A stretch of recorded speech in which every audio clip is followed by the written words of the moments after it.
즐거운 성탄절, 메리 크리스마스가 되시길 바랍니다. 메리 크리스마스. 네, 즐거운 성탄입니다. 즐거운 성탄은 예수께서 유대 베들레헴에서 나심에라고 하는 역사적인 증언에 의해서 시작이 됩니다. 예수께서 유대 베들레헴에서 나심에 새로운 역사가 시작이 되었다라는 성경의 선포입니다.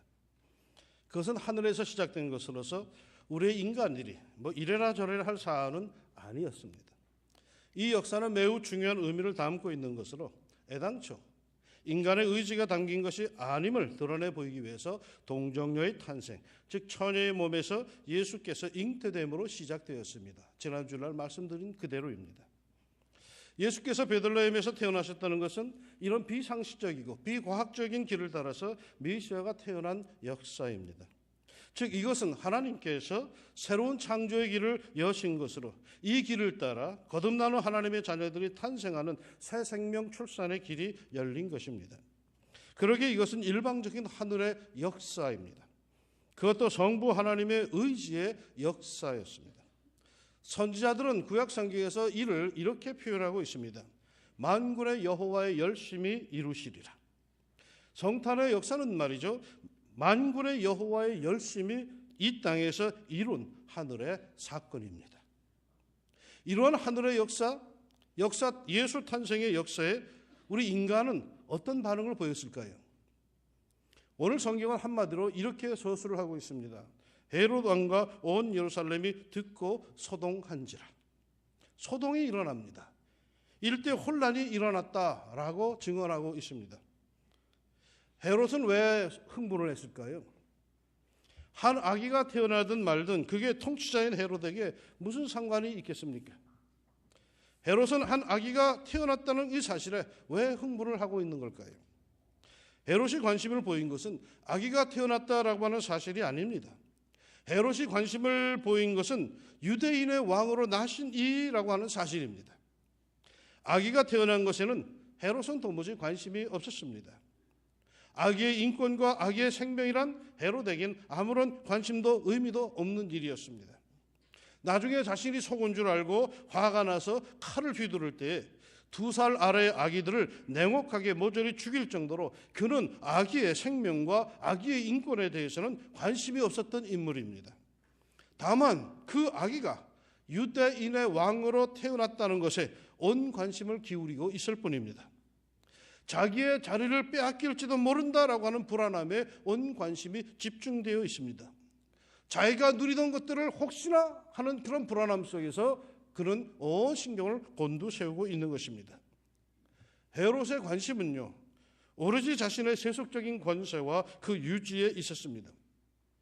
하나님의 역사가 뭔지, 하나님의 인류 구원, 하나님의 십자가 사건, 부활, 거룩함, 영광, 영생, 악이 이런 것엔 관심도 없었습니다. 하나님의 백성들을 통치하는 유대의 왕이면서도 불구하고 헤롯은 하나님의 역사에 대해서는 도무지 관심이 없었습니다. 성탄의 의미가 뭔지도 알고프지도 않습니다. 관심이 있는 것은 오로지 자기가 현재 누리고 있는 것들을 지키고 유지하는 것, 거기에만 온통 관심이 그에겐 있었던 것입니다. 어쩌면 말이죠, 교회에 나오는 것도 오로지 자신의 현실과 자신의 삶을 유지하기 위한 것, 오로지 거기에만 온 관심이 쏠려 있을런지도 모릅니다. 물론 이것들로 인해서 신앙에 대해서 관심을 갖게 되고 하나님에 대해서, 예수님에 대해서 관심을 갖게 되는 것 좋죠. 감사하죠. 그러나 이미 신앙의 세계 안에 들어섰다 할 것 같으면 이제는 말이죠, 좀 더 깊이 있는 것, 좀 더 심오한 하나님의 역사와 계획과 그 뜻에 관심을 갖고 뭔가 좀 세속인과는 다른 삶의 자세를 가져야 하는데, 유감스럽게도 우리들은 여전히 세속적인 경향이 더 짙습니다. 신앙생활을 하면서도 그가 갖고 있는 관심은 여전히 세속적인 것에 국한이 됩니다. 하나님의 나라에는 별 관심이 없습니다. 자기가 현재 누리는 것이 가장 중요하다라고 여겨집니다. 그래서 헤롯처럼 세속적인 권세와 자신의 기득권과 그리고 그것을 이룰지도 모른다는 염려, 이런 것들로 인해서 도리어 성탄이 괴로워지는 사람들이 있습니다. 어떨 때는 성탄이 귀찮기도 하죠. 성경은 성탄이 기쁘고 즐거운 축복의 절기라고 하는데 자기는 그게 귀찮을 뿐입니다.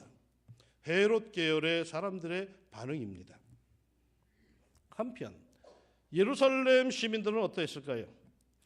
온 예루살렘이 소동하였다라고 합니다. 왜 예루살렘이 소동을 하였을까요?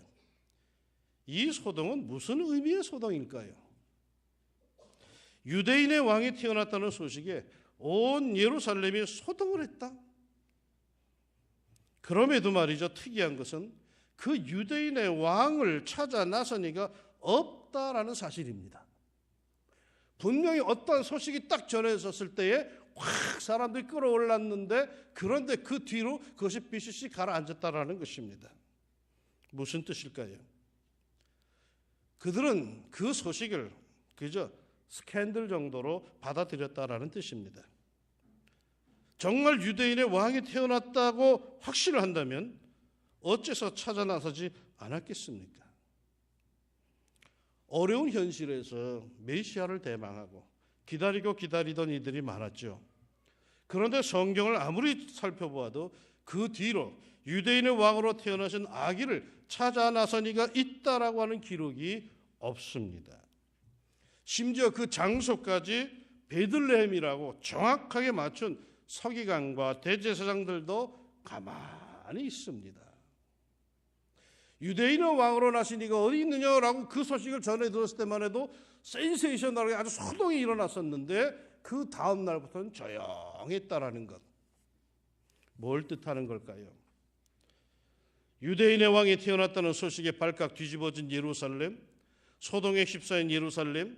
그러나 그들은 실상 그 뉴스를 스캔들 정도로 받았지 확인해 볼 만한 가치 있는 사실로 받아들이지를 않았습니다.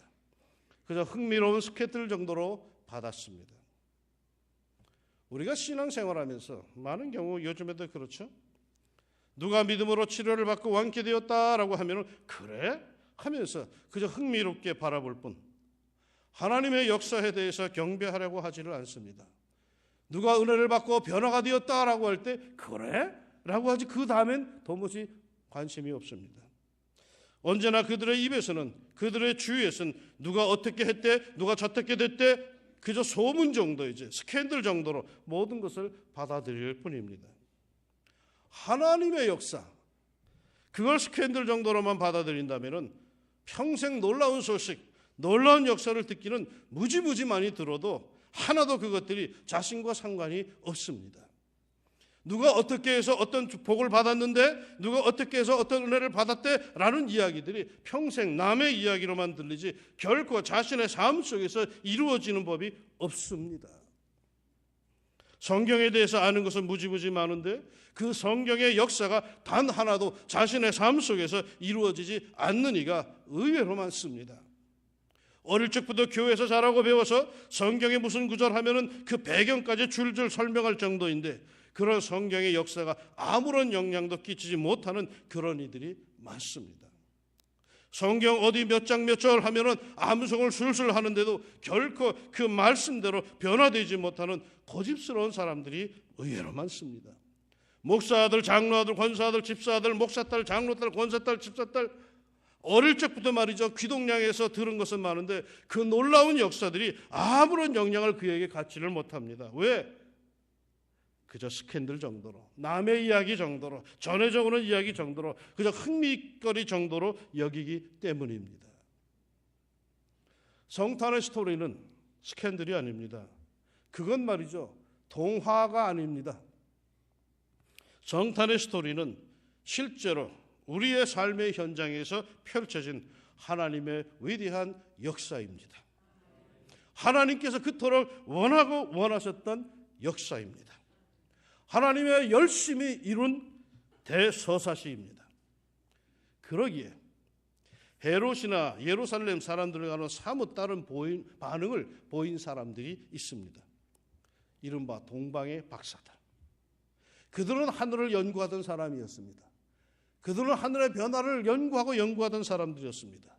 그런데 그들이 하나님의 역사를 어느 날 감지를 합니다.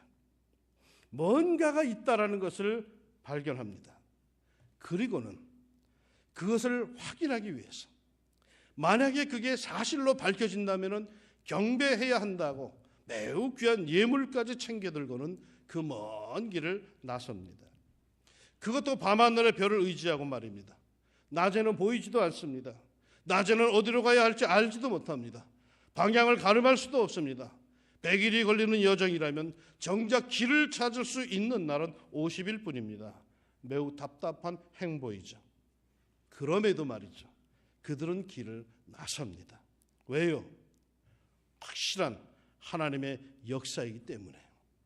뭔가 확실한 것이 있기 때문이죠. 뭔가 있다고 확신을 했기 때문에 그렇죠. 그래서 진지하게 자신의 삶의 발길을 성탄의 별에다 두고 그 안내를 따라 다소 지루하고 답답하지만은 그 먼 길을 그렇게 해서 예루살렘을 거쳐 베들레헴까지 닿게 됩니다.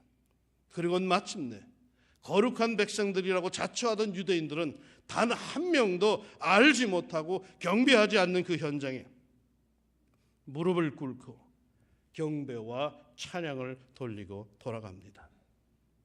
그 썰렁하고 그 무정한 분위기에 아랑곳하지 않고 정중하고도 신중하게 자신의 예를 다하여 아기 예수님께 경배하고 그리고 말없이 돌아갑니다. 몇 해 전부터 성탄절 되면은 성탄절 분위기가 안 난다고 대충 성탄절을 보내는 사람들이 있습니다. 우리 어렸을 때만 해도 성탄절에 가까우면 막 길거리에 성탄 캐롤이 들리고 막 해서 맨날 방송에서는 성탄은 뭐 가족과 함께 조용히 지냅시다 뭐 이런 소리를 맨날 어렸을 때 들을 정도로 그때 막 온 사회가 시끄러웠는데 요즘에는 그런 성탄 캐롤이 잘 들리질 않죠. 그래서 성탄절 분위기가 안 떠, 분위기가 안 나 해가지고 자기도 역시 그냥 우울하게 그렇게 보내는 사람들이 있습니다. 그래요. 그런 썰렁한 분위기는 첫 번 성탄절 때도 그러했습니다. 성탄의 의미를 유일하게 알고 마땅히 찾아뵙고 경배해야 할 택함 받은 백성 유대인들은 모두 관심도 없던 그때에, 정말이지 성탄절 분위기가 도무지 나지 않던 그때에 동방에서 온 이방인들, 그 박사 세 사람은 오로지 예배하기 위해서 그 먼 길을 찾아옵니다. 진실을 찾아 길을 나서는 그 힘든 수고를 마다하지 않는 신앙의 열정, 그리고 그 아기 예수님을 향한 경배. 이 동방 박사들이 그 힘든 길을 와서 그 귀한 예물을 드리고 그리고는 요구한 게 있었던가요? 없었습니다. 자신의 삶을 걸만한 가치 있는 일이라 여겨서 그 수고도 마다하지 않고 그 귀한 것도 아깝다 하지 않고 들고 왔던 것이요, 그리고는 그분 아기 예수님께 모든 것을 바치고 말없이 돌아갑니다. 이걸 우리는 예배, 월십이라고, 가치 있는 일이라고 합니다. 가치 있는 일을 합시다. 모든 것을 다 내어주어도, 세상 사람들이 다 손가락질하더라도 상관없어, 이건 나에 있어 중요한 것이라고 하는 자신에게 있어서 가치 있는 그 일을 우리가 합시다. 세상 사람 눈 보면서 해야 할 일을 하지 못하는 그런 비겁한 삶을 살지 말고, 이거는 내가 하나님의 백성으로, 하나님 믿는 사람으로 이거는 내가 반드시 해야 될 일이다라고 할 때는 누가 뭐라고 할지라도 가치 있는 그 일을 우리가 합시다. 성탄절엔 가치 있는 일을 하는 절기입니다. 그러기에 성도에게 있어서 성탄절에 가장 가치 있는 일은 그건 여러분 진정한 예배가 있어야 합니다. 우리 예수님께 예배가 있어야 합니다. 진정한 헌신이 있어야 합니다. 때로는 요즘의 교회들마다 성탄절은 이런 진정한 예배, 진정한 헌신이 빠져버렸다는 느낌이 들 때가 있습니다. 즐겁다고 하는데 중요한 게 빠졌습니다. 성탄절은 공휴일이 아닙니다. 놀러 가는 날이 아닙니다. 아기 예수님께 경배와 찬양을 드리는 날입니다. 예수께서 베들레헴에서 나심에. 그래서 어떻다는 겁니까? 예수가 누군지 모르는 사람들은 이런저런 반응을 보이겠죠. 그러나 우리는 예수가 누군지 압니다. 예수가 드디어 베들레헴에서 나셨다는 것이 어떤 하늘의 사인인지 징조인지 우리는 압니다. 하나님께서 마침내 내 삶 속에 들어오셨다는 것, 하나님께서 내 이 복잡한 의식 속에, 내 추한 생활 속에 기꺼이 찾아오셨다는 것, 그리고 나와 함께 하시며 나를 구원하신다는 것, 이 복잡하고 어쩔 수 없는 환경에 빠져버린, 자신이 바로 웅덩이에 빠져버린 나를, 이럴 수도 저럴 수도 없는 나를 위하여 이 세상에 오셔서 나를 건져내 주시고 구하여 주십니다.